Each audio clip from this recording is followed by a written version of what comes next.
Thousands of people gather in Quito, Ecuador's Independence Square in support of President Rafael Correa and against the right wing's attempts to oust him. Correa had warned of a coup attempt in the country.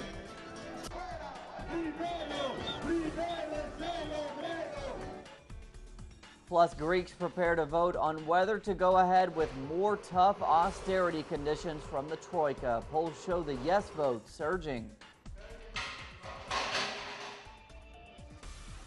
And finally, a 6.4 magnitude earthquake strikes China's far western region of Xinjiang, killing at least 6 people.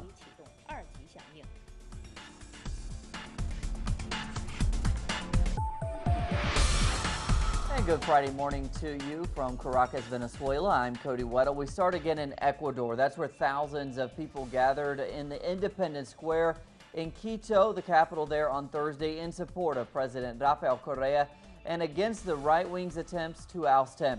The Ecuadorian leader addressed the crowd from the presidential palace and thanked them for coming out onto the streets to defend the revolution there. Correa had warned of a coup attempt in the country on Thursday, coinciding with anti-government demonstrations. Clashes erupted between opponents of the government and the police during those protests. The demonstrators used banner sticks and stones in an attempt to break the police line protecting the square. The police used pepper spray to disperse the crowd. In Bogota, Colombia, 2 explosions rocked the financial district, injuring 8 people Thursday. Both explosions targeted buildings belonging to the Porvenir Pension Fund. The first one was on Carrera Street and injured 7 people, and the second blast struck Calle 13, injuring another person. President Juan Manuel Santos has cut short an official visit to Peru. The Minister of Defense has offered a $38,000 reward for any information leading to the identification and arrest of those responsible for the attacks. Nobody has yet claimed responsibility. Last year, the Mexican army ordered its soldiers to kill alleged criminals in a small town in the state of Mexico. Now, that is the conclusion of an investigation by a human rights organization.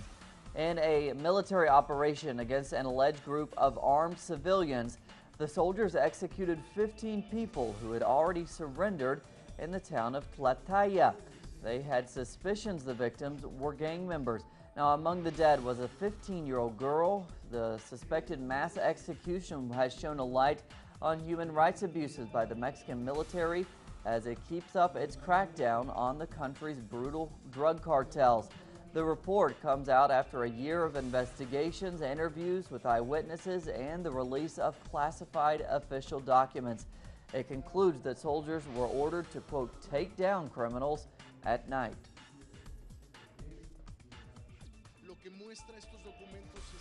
What these documents show is that there was a military order, which gave orders which were not compatible with the Mexican legal framework, and that would have been a better fit in a war. And even then, the order to take down criminals in the darkness, as the document we have made public demands, is not compatible with international humanitarian rights applied in the context of war. A political crisis continues to develop in Honduras. Protesters demand the resignation of the government. Now, the government has proposed a dialogue to solve the crisis, but the protest movement has refused those offers. With more now, here's our Central America correspondent, Gerardo Torres. The Honduran political opposition, the so-called Torch Movement, have said that they won't participate in the government's proposed dialogue after revelations of government corruption and a multi-million-dollar embezzlement scandal. They say they will continue calling for the president's resignation. The government is the accused. They can't call for a dialogue, and they can't coordinate or be part of a dialogue because they are the accused. It has to be something not related to the government, or similar to other governments, because if not, it will have no sense, and it won't be a dialogue. The government has the support of the United Nations and the Organization of American States in their call for dialogue, but the opposition says that the government is not in it to hear what they say. There is a very defined conflict in the streets of Honduras.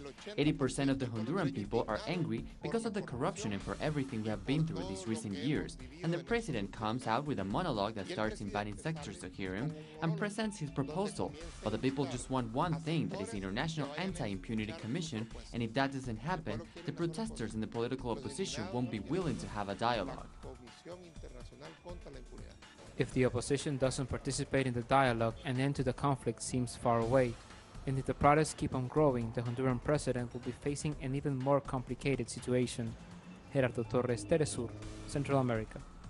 Teachers reached 33 days of strikes and mobilizations in Chile demanding that education reform there not be implemented. Now they announced new marches again in Santiago on Friday, with teachers coming from all areas of the country. Students and teachers claim to be included in the debate of the education bill that is being discussed. The dialogue between the government and the education community has not produced any concrete results to find a solution to the situation.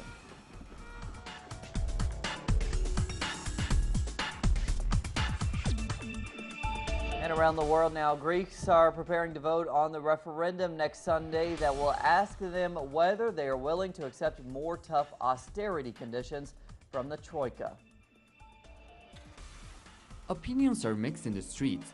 A new poll published on Friday pointed to a slight lead for the yes vote on 44.8% against 43.4% for the no vote. However, the survey had a margin of error plus or minus 3.1 percentage points, meaning it is still too close to call. Troika leaders said a no result could end on Greece being the first nation to get out of the Eurozone, something Prime Minister Alexis Tsipras has repeatedly denied. 74% of the Greeks said they want to stay in the euro, while just 15% want to return to our national currency.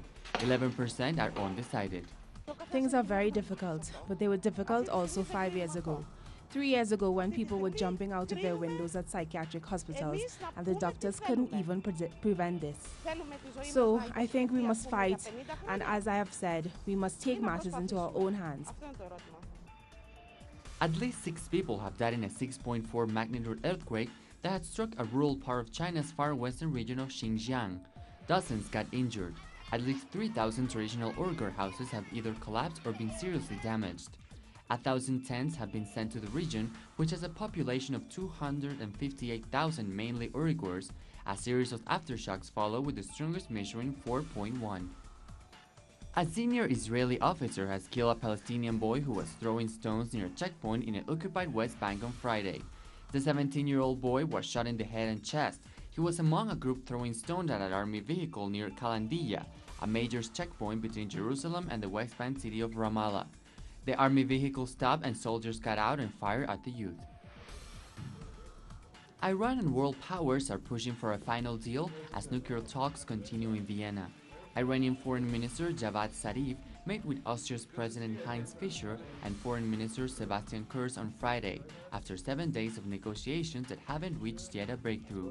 World powers are urging Iran to scale back its atomic research, which it denies is aimed at developing a bomb, in exchange for a lifting of sanctions. And the death toll from Philippine ferry capsized Thursday has risen to 41. The vessel was carrying 187 people when it rolled onto its side and overturned minutes after leaving the port of Ormoc City. There were 134 survivors. Search and rescue operations continue through the night, but the bad weather is hampering the search for the 12 passengers still missing. And Tonga, a small country in Oceania, is preparing for the coronation of its king. Tuputu Ukulala will be crowned King George Tupu VI on Friday. The new king, who is 55 years old, took the throne after his brother died in 2012, but had to wait 3 years for his official coronation. Hundreds of Tongan expats living overseas have returned home to take part in the celebrations on Saturday.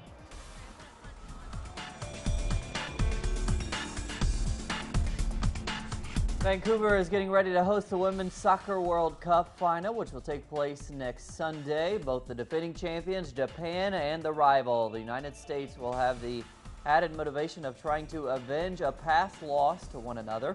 The Americans will try to make up for their loss to the Asians in the 2011 World Cup final. That's when Japan triumphed on penalties after the game finished in a 2-2 tie. Now for the defending world champions, the game represents a chance to get one back on the Americans for their 2-1 win in the gold medal game at the 2012 London Olympics. The game will be played at BC Place Stadium on the city's waterfront.